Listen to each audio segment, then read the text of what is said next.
इससे कोई राजस्थान का भला होने वाला नहीं है। मैं कहना चाहूंगा कि कांग्रेस सरकार, आपको नहीं करा, उनको करो। जब से देश आजाद हुआ है तब से लेकर के आज दिन तक बराबर गरीबों की मस्या अपने आप को सिद्ध करने की कोशिश कर रही है। सभापति महोदय, अरबों अरबों रुपए खर्च कर दिए। राजस्थान के अंदर 100 परिवारों का नाम आप गिना दो जिनकी आपने गरीबी दूर की है। गरीबी दूर इस तरह से नहीं होती। अगर गरीबी दूर करनी है, गरीब की सहायता करनी है, उसको पढ़ाओ लिखाओ, उसको कोई लघु उद्योग लगाओ, उसको पैरों पर खड़ा करने का काम करो ताकि इस प्रांत को गति मिले, इस प्रांत के लोगों की गरीबी दूर हो। पता नहीं, मैं सोचता हूं, मेरे ख्याल है सब आप मेरे से ज्यादा बुद्धिजीवी हो, पर इतना पैसा पानी की तरह बहाने के बाद भी आज एक भी गरीब की गरीबी हम दूर नहीं कर पाए, किसी भी व्यक्ति को पैरों पे खड़ा नहीं कर पाए। इससे अच्छा है कि रेवड़ियों बांटने से अच्छा है उसको स्थायी रोजगार दो, स्थायी धंधा दो। मैं इस मौके पर यह कहना चाहता हूं। दूसरा, सरकार चाहे कोई सी हो, कितना ही जोर लगा लो, जब तक आप जनसंख्या पर रोक नहीं लगाओगे तब तक आप इस राजस्थान का और देश का भला नहीं कर पाओगे। क्यों कि आप 100 व्यक्तियों का कोई इंतजाम करते हो और 200 पैदा और हो जाते हैं तो वो कमी पड़ जाती है। मैं इस सदन से ये मांग करता हूं कि सदन एक मत होकर के जनसंख्या पर रोक लगाने की तरफ ध्यान दे। सभापति महोदय, पशुपालन विभाग, मैं इस बार जब भी विधानसभा में आया हूं, पहले बजट के अंदर इस सरकार ने किसानों के लिए तकलीफ कम करने के लिए नंदीशालाएं खोलने की घोषणा की और अनुदान बढ़ाने की घोषणा की। सभापति महोदय, ये 5वां बजट है। हर बजट के अंदर नंदीशाला, गौशालाएं खोलने की बात हर बजट में हुई है। थोड़ा समय का अभाव है। मैं आपके माध्यम से सरकार से निवेदन करना चाहूंगा कि पहले बजट में 20-21 से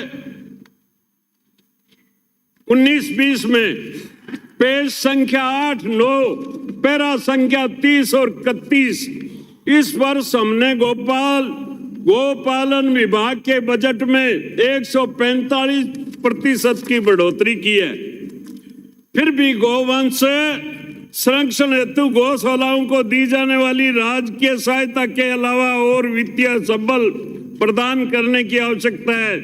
इस हेतु सरकार ने जन सहभागिता एवं CSR फंड्स के माध्यम से सहायता उपलब्ध करवाने की दिशा में आवश्यक कदम उठाए हैं, बहुत बड़े कदम उठाए हैं। आवारा पशुओं की समस्या से निजात पाने के लिए प्रत्येक पंचायत समिति पर नंदीशालाएं स्थापित की जाएगी। वर्तमान में आवारा पशुओं के कारण खेती की बर्बादी के साथ साथ दुर्घटनाएं, जन धन एवं गोवंश की भी हानि होती है। हम चाहते हैं कि कोई आवारा पशु सड़क पर नहीं घूमे। सभापति महोदय, 2020-21 के बजट में पैरा संख्या 13, पेज संख्या 13 और पैरा संख्या 47 में प्रदेश में अनुदानित दर पर कृत्रिम गर्भाधान हेतु सॉर्टेड सीमन उपयोग की योजना प्रारंभ की जाएगी। इस तकनीकी के उपयोग से बछड़ों की बजाय बछड़ियां पैदा होगी। सभापति महोदय, मैंने अभी तक किसी भी गौशाला में, नंदीशाला में तो क्या होगा, गौशाला में बछड़ी पैदा होते हुए नहीं देखी, ना गांव में देखी। तो इस योजना को अगर सही तरीके से लागू किया जाए तो इसके परिणाम आ सकते हैं। ये आवारा जो नंदी घूमते हैं इनकी संख्या में कमी आ सकती है अगर सरकार सही ढंग से इसका प्रयोग करे तो। सभापति महोदय,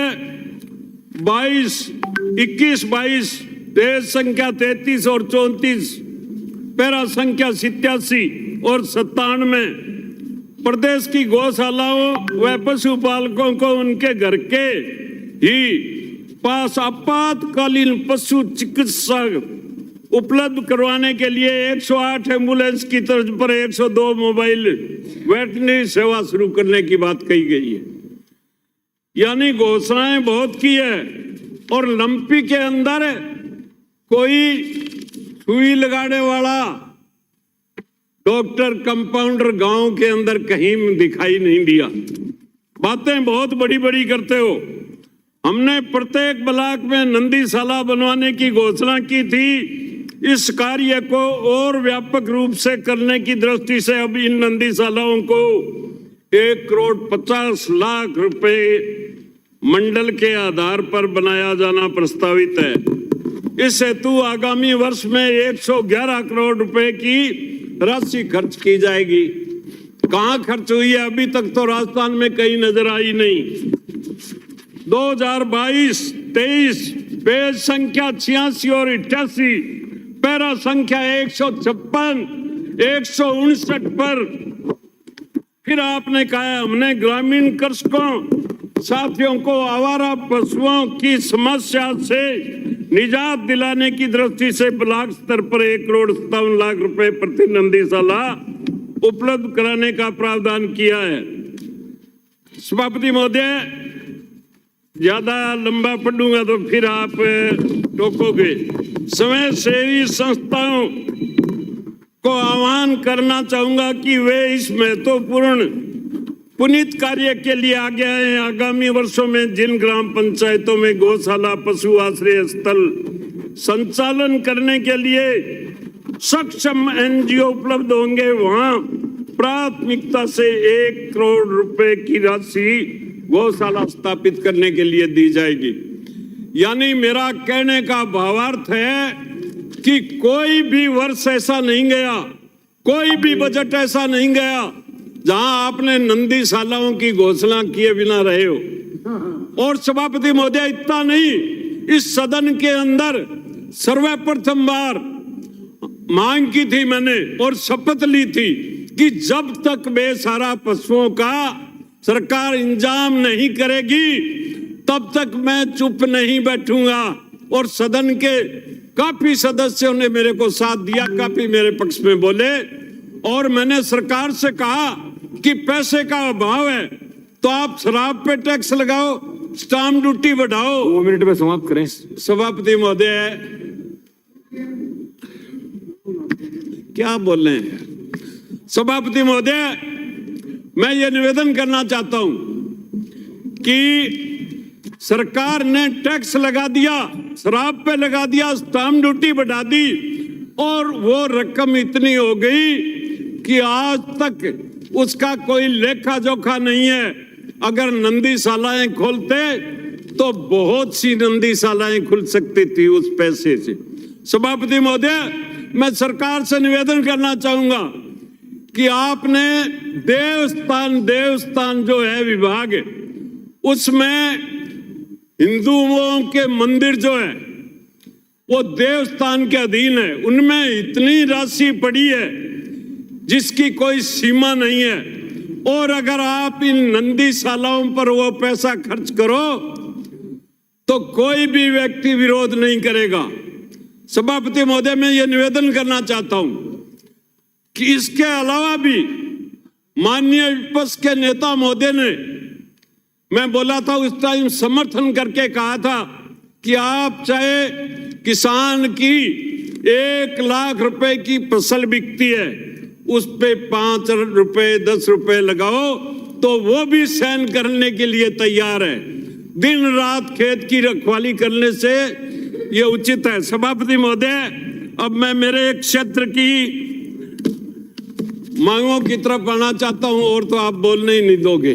सभापति महोदय, मैं मांग करना चाहता हूं कि सूरतगढ़ को नया जिला बनाए जाए, सारी सुविधाएं उपलब्ध है। सभापति महोदय, सूरतगढ़ सीएचसी को क्रमोन्नत करने की मांग करता हूं।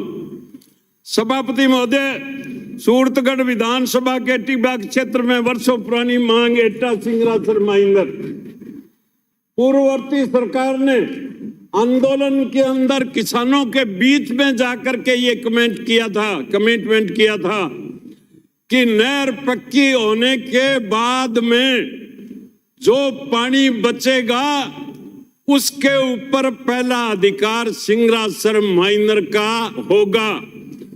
और माननीय मुख्यमंत्री जी ने, सदन के नेता ने इसी क्षेत्र के अंदर 2008 के अंदर सरकार आई थी, लास्ट वर्ष के अंदर इन्होंने घोषणा की थी। घोषणा करने के बाद में 22 करोड़ रुपए का प्रावधान किया था। समाप्त करें, मानी से समाप्त करें। कहाँ मुकेश भाकर। सभापति महोदय, मैं मांग करना चाहता हूं सरकार से कि नहर का बढ़ा हुआ पानी सिंगरासर माइनर को मिले, उप तहसील राजियासर को तहसील का दर्जा दिया जाए, राजियासर में कॉलेज खोला जाए, जैतसर उप तहसील को तहसील का दर्जा दिया जाए और जैतसर के अंदर कॉलेज खोला जाए, हॉस्पिटल को क्रमोन्नत किया जाए जैतसर में। सभापति महोदय, खातेदारी, मैं रेवेन्यू मंत्री जी का ध्यान आकर्षित करना चाहता हूं कि वर्षों से लंबित समस्या इस सदन के अंदर पूर्व राजस्व मंत्री ने 2 बार आश्वासन दिया था कि मौके पे जाकर कैंप लगा करके काश्तकारों को खातेदारी दी जाएगी और जो आवंटन के प्रकरण बाकी है, बालिक पुत्र, पौंग डैम, 55 से पूर्व की बाद सभापति की। महोदय, मैं आपका धन्यवाद देना चाहूंगा। क्या करें यार,